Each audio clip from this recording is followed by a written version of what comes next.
Wow, technology. I love it. We are live a couple minutes late. I do apologize for that. This is Coffee with Ralph. It's noon Thursday. And like I say, I do apologize for the delay. Technology is always wonderful. Coffeewithralph.com is a free 15-minute phone call with myself to discuss whatever it is that we need to discuss pertaining to retirement, investments, Medicare, whatever. Today's call is with Tyler Osborne. Let me explain. 2 weeks ago, I was watching the Open Championship, and I watched these professionals on Sunday absolutely butcher their game and just have a heck of a time. And I realized, hey, there's hope for my game. And then last week, I watched the Senior Championship, and they had the same problem. And I thought, man, oh man, there really is hope for my golf game. Well, listen, in the middle of that, there were some commercials that came up run by a local attorney. And our conversation is going to stem around that. We're going to have that with Tyler Osborne of Shank, Boncher, and Ritma. And it's going to be on trust. As you see, the first commercial said that only 10% of America had trusts, and that seems to be epidemic. It seems to be a big problem. And then the other one, which is where I want to start my conversation with Tyler. Tyler, go ahead and click on your video and your audio, is with this commercial. It said that 90% of all trusts fail the owners. So we're going to talk about trusts. And I'm going to lead this in with three different questions. First off, what are trusts? Secondly, what are they designed to do? And third, who needs them? So investigating that and then talking a little bit further about what possibly could be causing 90% of trusts failed and what exactly is meant by that. Hey, Tyler, how you doing today? I'm doing well, Ralph. Thanks. Hey, first, let's jump into that simple question. What's a trust? Yes, a simple question. We'll put that in air quotes. A trust is a separate entity, essentially, that you can use to distribute your estate. You can use it for a myriad of other things as well. One of the popular ways to use a trust is that you can protect assets. Now, there are several different kinds of trusts that work in several different ways. You can have voting trusts. If you have shareholders of a corporation, you can have cottage trusts, which are becoming more and more popular as people buy investment properties in northern Michigan. Pet trusts. I mean, you can set up gun trusts within our revocable trusts. You can set up grandchildren's trusts. I mean, there are many different uses for a trust, but at its core, a trust is a separate entity. It's going to have a separate EIN number. The law is going to consider the trust as an individual, and how you use that individual, i.e. the trust, is really up to you. And that's where we come in with the planning aspect of it, both myself and I know what you do as well, Ralph. Mm-hmm. So listen, I see there's two types of trusts. I mean, on its core, there's the revocable and the irrevocable. So what is a revocable trust? So a revocable trust is probably the most common trust. That's if you or I just wanted to set up a trust so that our estate could potentially avoid probate when we pass. And like I said, the trust is a separate entity. In that situation, there's going to be a trustee. But in a revocable trust, the grantor, or the person who makes the trust, or for whom the trust is made, is the primary trustee. So they have the control to either revoke the trust, change the trust, do whatever they want with regard to destroy the trust. They can do that as well. That again, at its essence, is what a revocable trust is. It allows that flexibility. So what can it do? What can a trust do? Yeah, go ahead. I'm gonna leave it there for a minute. What can it do? What can it do? the big thing that I see that a lot of people want a trust for is like I said, to avoid probate. Now, the issue comes in, and this is probably more leading into the second half of our discussion, but the issue comes in the fact that if your trust is not properly funded, even a revocable trust, you're not going to avoid probate. So if that is your primary purpose in forming a revocable trust, and you don't take the steps necessary to properly fund it, you're not going to fulfill that purpose. But a trust can do a lot of things, and I think, again, probably the most common is just to simplify the process of distributing one's estate is probably the most common trust. But as I mentioned before, trusts can do a lot of things, Right. and Right. probably a lot more things than we can cover in our time today. Right, right. Like I said, we may run a little bit long here today because this is kind of one of those topics that can wind just about anywhere we want it to go, you know? Sure. So the irrevocable trust would be, is that something that the common man would use?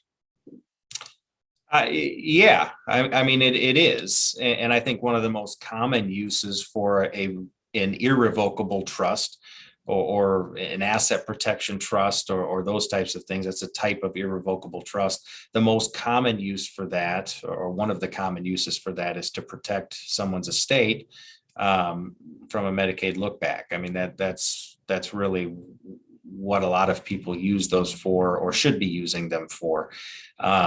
That there are a lot of benefits to that, but it has to be done in conjunction with a financial professional and with a legal professional in order to get that planning correct. Because one of the key things about an irrevocable trust is that it is in fact irrevocable. So you lose control once you put your assets in an irrevocable trust. However, those assets at that time, assuming that everything is done correctly and that it's funded correctly, and again, that you're working with professionals in doing it, your assets are protected from creditors or from that look back that we just mentioned. Okay. So you say you lose control. So who has control of your assets if you don't? Well, the trustee does. And so it has to be somebody that, as the name implies, that you have a lot of trust in, and that is on the same page as you with regard to your assets. So that again is one of the primary drawbacks, if you will. But again, if done correctly with proper planning, there are a lot of pros to that as well. Can somebody take an irrevocable trust and live off of the assets? No. So is the short answer. This is totally giving over control of it. So I'm not benefiting at all from the assets that are in there. Is that correct? Correct. And Okay. The beneficiaries would be third parties. You could not be the beneficiary of that asset protection trust. But again, it's done to protect those assets for the future, most of the time for the future generations. So they're assets you don't need at all, is really what you're saying. Well, you can use them. It's if you place your house in an irrevocable trust, right, you can live in it. It's just a matter of where that's going to go. Once you pass, you don't have control over that. You're giving that over to a trustee. Obviously, the documents, the trust itself is going to dictate what happens, and that's why it needs to be drafted correctly and funded correctly. Okay. Yeah. Why do you think that statement, and that's a statistic, that 90% of trusts fail? If that's an accurate statistic, it doesn't surprise me, I guess. And I think that's probably because there isn't enough planning and work done on the front end.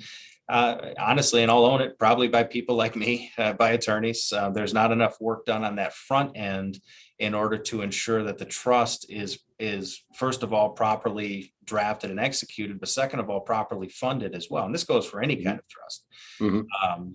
But if you're working, well, I guess let me back up. If we're talking about 90% of trusts fail at the time that they're needed, I don't doubt that at all. If you have a trust that was created decades ago and you're now having an attorney or a financial professional stepping in and trying to figure out the effects of this trust, yeah, it's probably going to fail at that point. But if you take the steps that you need to take from the beginning and you have those conversations about what exactly you need the trust for, what kind of trust is appropriate, how to fund that trust, and you have assistance in setting it up correctly from the get-go, I think that statistic is probably off. If it takes into account that aspect of it, or breaks out that aspect of it, I would imagine that the number is significantly lower, because I think that's key in all of this, is that you need to have an open and honest dialogue with regard to, and it's not just you as a client coming in, both individuals, the professional and the person coming in to have the trust made, they both need to have that open dialogue with regard to what needs to happen. And if that does take place, that number, I would think, is much, much smaller, and trust would be much more successful when they're needed. Okay. Yeah. I think I saw a little bit of different view on that, because it's been probably a year, maybe two. I had a client come in and set down his revocable nursing home trust, which he was told would protect his assets from nursing home poverty. And I said, well, hold on. That's what, if I remember my basic law 101, which came from another elder law attorney who's now retired, like yourself, she said that a revocable trust does not take control of the assets out of the person's hands. So therefore, it's not going to solve the problem of spending your money for care.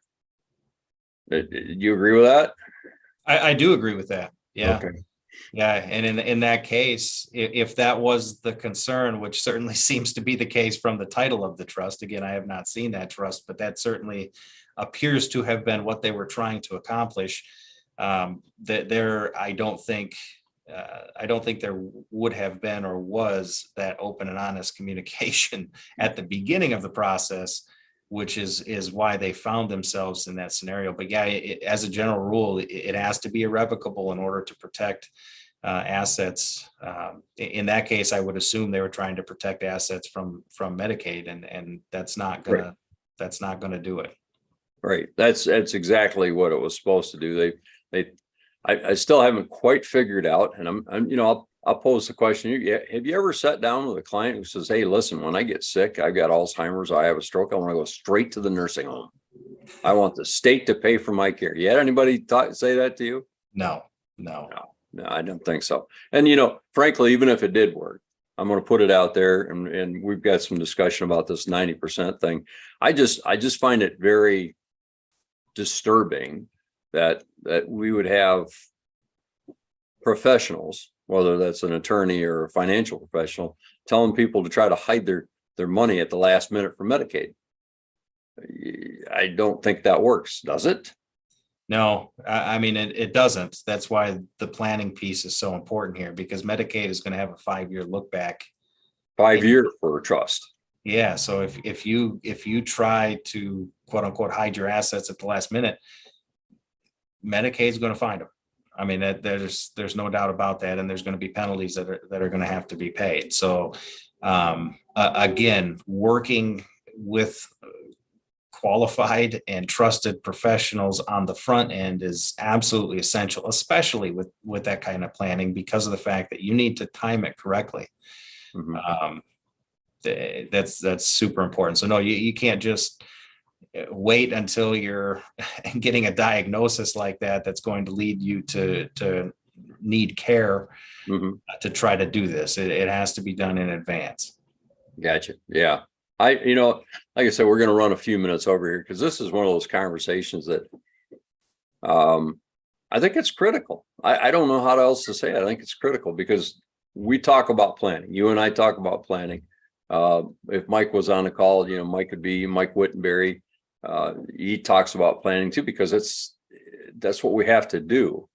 But when we're, I guess the right word is usurped by professionals that say, all that planning is worthless, don't worry about it, we'll worry about it if it happens. You're telling me that can't work. Wait till if it happens. Do our planning if it happens. Did I hear you right? Yeah, you need to do the planning before whatever it is, happens. Right. I mean, there's no question about it. And that's just kind of a PSA, I guess, for everybody listening as well. Um, be vigilant. I mean, if you're talking to professionals who are advocating that type of planning, or not having open and honest communication with you, or not meeting with you, just wanting you to sign some documents without actually having a conversation with you about what your desires are, what you want, what you need, you should be thinking long and hard about if that's the person that you want to be with. And this is not at all a plug for me, because there are a lot of attorneys out there who care and who will listen to you and get you what you need. You just have to be vigilant, I guess is the best way to put it. I think specificity, I can't even say it today. Specificity is right. I mean, they have to tell you what they want. I mean, you can't read minds, just like I can't read minds.